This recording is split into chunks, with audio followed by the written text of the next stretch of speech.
si Ismail Haniyah itu, nanti tahu dia menyerukan jihad di Palestina dan rakyatnya mati dibantai. Dianya berada di mana? Di hotel bintang 5 di Qatar. Kurang ajar gak? Kurang ajar si Ismail Haniyah. Rofidoh. Oke, ular. Mereka teriak-teriak jihad dan nyebarkan penderitaan rakyat Palestina dengan video-video yang ada ini untuk meraup keuntungan untuk mereka. Itu kan arahnya kan ketika antum mengatakan bahwa sebenarnya ini adalah Rafidah, Syiah Rafidah. Artinya antum sedang memberikan narasi bahwa memang Hamas itu Syiah. Ya, karena itu pertanyaannya banyak saya terima bahwa Hamas itu Syiah karena dukungan dari Iran gitu kan.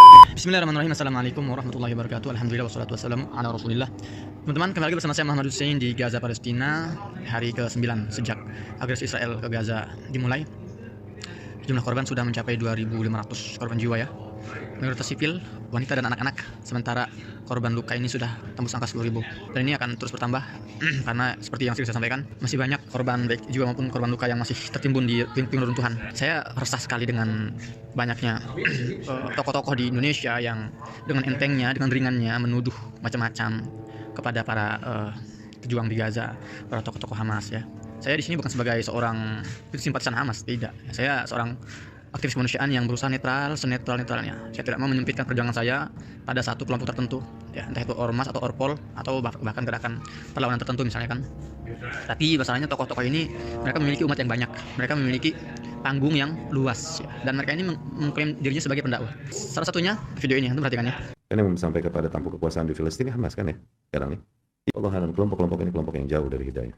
Kelompok-kelompok yang menjual nama Islam justru, menjual darah Palestina untuk mencari darah rakyat Palestina untuk mencari keuntungan sendiri. Oke? Hamas ini keluarnya si Ismail Haniyah itu, nanti tahu dia menyerukan jihad di Palestina dan rakyatnya mati dibantai. Dianya berada di mana? Di hotel bintang 5 di Qatar. Kurang ajar gak? Kurang ajar si Ismail Haniyah. Rofidoh. Oke, ular. Mereka teriak-teriak jihad dan nyebarkan penderitaan rakyat Palestina dengan video-video yang ada ini untuk meraup keuntungan untuk mereka. Dan sumbangan-sumbangan tersebut akhirnya terarahkannya ke mereka. Mereka habis panen ini dengan dibantainya para rakyat Palestina. Saya pribadi nggak pernah bertemu dengan Ustadz ini, ya Ustadz Bejrey Barji atau saya nggak tahu nama tepatnya. Tapi saya ingin mengingatkan, dan tidak perlu diingatkan pun, antum tahu lah Ustadz ya, bahwa semua perkataan antum itu akan dipertanggungjawabkan. Dan kalau ribuan orang itu mengaminkan informasi dari antum, terus mereka menyebarkan informasi dari antum, itu namanya dosa jariah. Saya ingin menitik beratkan pada beberapa hal di sini. Pertama, mengatakan bahwa orang-orang petinggi Hamas ini jauh dari hidayah. Ya, mungkin tampaknya antum ini memang pemilik hidayah, jadi bisa mengontrol hidayah itu dekatnya dengan siapa, jauh dari siapa. Luar biasa. Itu yang pertama, saya sangat keberatan. Hidayah itu hanya datang dari Allah Subhanahu wa taala dan bukan kita. Kita nggak punya hak sama sekali mengatakan orang ini jauh, orang ini dekat. Apalagi kalau kita tidak memahami siapa orang-orang kita kritisi gitu loh. Antum kita mengatakan orang-orang Hamas ini jauh dari hidayah, apakah antum pernah misalnya ke Gaza, bertemu para pejabat-pejabat Hamas atau yang suka ke Indonesia deh, ngobrol dulu, ya bicara dulu face to face dari hati ke hati. Ya, tapi antum berani langsung menjudge mereka itu orang-orang yang jauh dari hidayah. Kedua, antum jelas mengatakan bahwa Ismail Haniyah ini Rafidah. Jadi masya Allah ya, Ustadz Ismail Haniyah ini seorang hafiz 30 juz dan pengorbanannya luar biasa.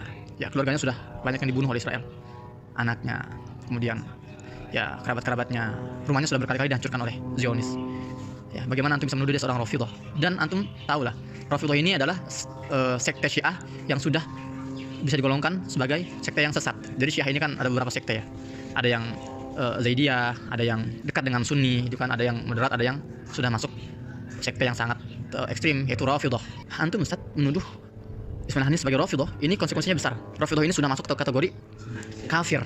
Ya, ingat ada hadisnya kan, apabila dua orang muslim ya menunjuk yang lain itu kafir, maka satu di antara mereka itu pasti kafir.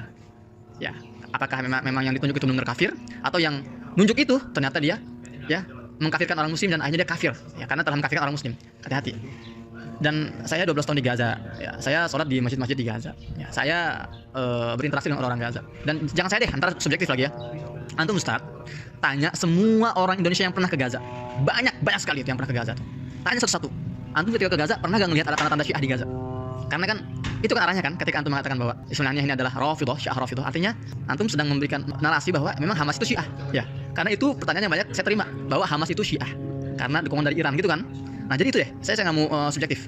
Antum tanya banyak orang Indonesia yang pernah ke Gaza, tanya satu-satu, apakah antum pernah melihat ada satu aja masjid ya tempat antum sholat di Gaza atau ornamen-ornamen keislaman di Gaza yang berbau-bau Syiah, ya Hussein, ya Fatimah misalnya, atau apa ya Ali, ya, dan orang-orang memukul-mukul tubuhnya dengan teriakan-teriakan Karbala misalnya. Satu aja, tanya orang, ada gak? Kalau saya 12 tahun di Gaza, alhamdulillah nggak pernah saya lihat seperti itu. Dan antum harus tahu Ustaz, setelah tahun 2008, agresif Israel tahun 2008, itu Gaza itu remuk, hancur lebur Gaza itu. Dan Iran menawarkan bantuan jutaan dolar. Di antara bantuannya, ya mereka ingin membangun rumah sakit dengan satu syaratnya, apa katanya? Nah, ini dari pemerintah Iran. Kami akan membangun rumah sakit, wahai Gaza. Dan Gaza saat itu dipimpin oleh Hamas. Kami akan bangun rumah sakit, tapi satu syaratnya. Namai rumah sakit itu dengan nama Imam Khomeini. Tahu tuh jawabannya apa? Ditolak mentah-mentah. Warga Gaza menerima bantuan dari semua kelompok, tapi tanpa syarat. Orang kafir pun kalau mau bantu Gaza akan diterima senjatanya, akan diterima bantuannya, tapi tanpa syarat. Tidak menyentuh ranah akidah.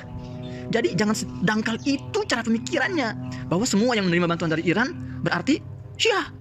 Astagfirullahaladzim. Itu pemikiran orang-orang, ya mohon maaf ya kalau kita boleh meminjam kata-kata Rocky Gerung itu, ya itu namanya itu. Masya Allah, mereka tuh disini memperjuangkan tanahnya dengan darah dan dengan nyawa.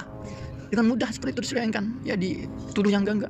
Tahun 2012 ada rombongan dari Indonesia, delegasi Indonesia. Di antaranya ada seorang wartawan, jurnalis, ya jurnalis Hidayatullah, dia teman saya juga. Nah, dia nanya ke saya. Jadi di Gaza ini, ya asal tahu, ada sebuah gerakan perlawanan yang lebih dekat dengan Iran dibandingkan Hamas, namanya Jihad Islami. Dan itu banyak berseliweran gosip bahwa Jihad Islami ini adalah gerakan Syiah di Gaza.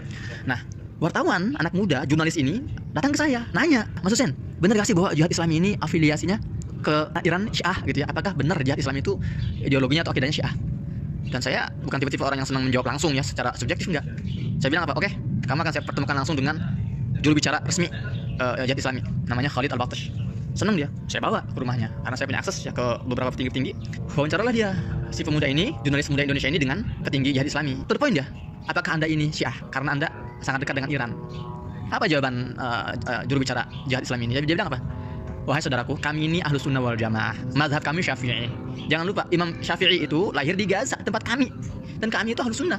Nah, kalau masalah kita menerima bantuan dari Iran, jangankan orang Syiah, dari orang kafir pun kita akan terima bantuannya. Siapapun, latar belakangnya apapun latar belakangnya, ya, agamanya, etnisnya, rasnya, selama mereka mendekat dengan kami untuk membantu kami berjuang, membebaskan negara kami akan rangkul.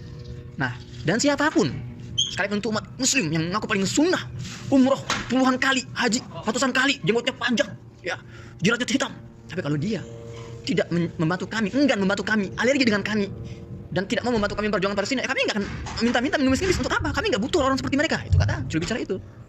Jadi patokannya bukan agama atau bukan akidah, enggak. Pokoknya siapa yang mau membantu membebaskan Palestina, kami akan rangkul, kami akan terima bantuannya, terlepas niatan mereka di belakangnya itu apa, agenda mereka itu apa. Tapi yang pasti ketika kami menerima bantuan itu tanpa persyaratan, itu tanpa kondisi. Pokoknya kalian membantu, kami terima, tapi jangan ada persyaratan apapun. Seperti itu. Dan terakhir antum bilang bahwa Ismail Haniyah ini menyuruh warganya untuk jihad sementara dia di Qatar, ya, di hotel bintang 5. Antum ini nggak tahu bagaimana terancamnya Ismail Haniyah dan para petinggi-petinggi Gaza di Gaza. Di peperangan manapun, pertempuran manapun di dunia ini, panglima perang itu, raja itu di belakang, nggak di depan, di baris pertama. Kenapa? Karena kalau seorang raja itu tumbang, panglima kalah semua. Itu cara berpikirnya. Jadi para petinggi-petinggi Hamas itu mereka tinggal di Qatar itu bukan karena mereka ingin menghindar, takut dibunuh, bukan. Karena mereka mendapatkan fasilitas untuk keamanan lebih. Begitu. Kalau semuanya berada di Gaza, ya sudah. Gimana mereka koordinasi dengan dunia luar? Siapa yang akan bernegosiasi diplomasi dengan negara-negara yang pro terhadap Palestina? Siapa yang akan duduk dengan misalnya Erdogan, duduk dengan bin Salman? Siapa? Ente mewakili orang Hamas?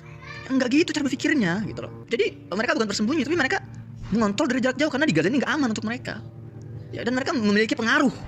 Mereka memiliki kemampuan untuk menjaga semangat para pejuang di sini. Dan orang-orang Gaza nggak ada yang keberatan masalah itu. Seperti itu teman-teman.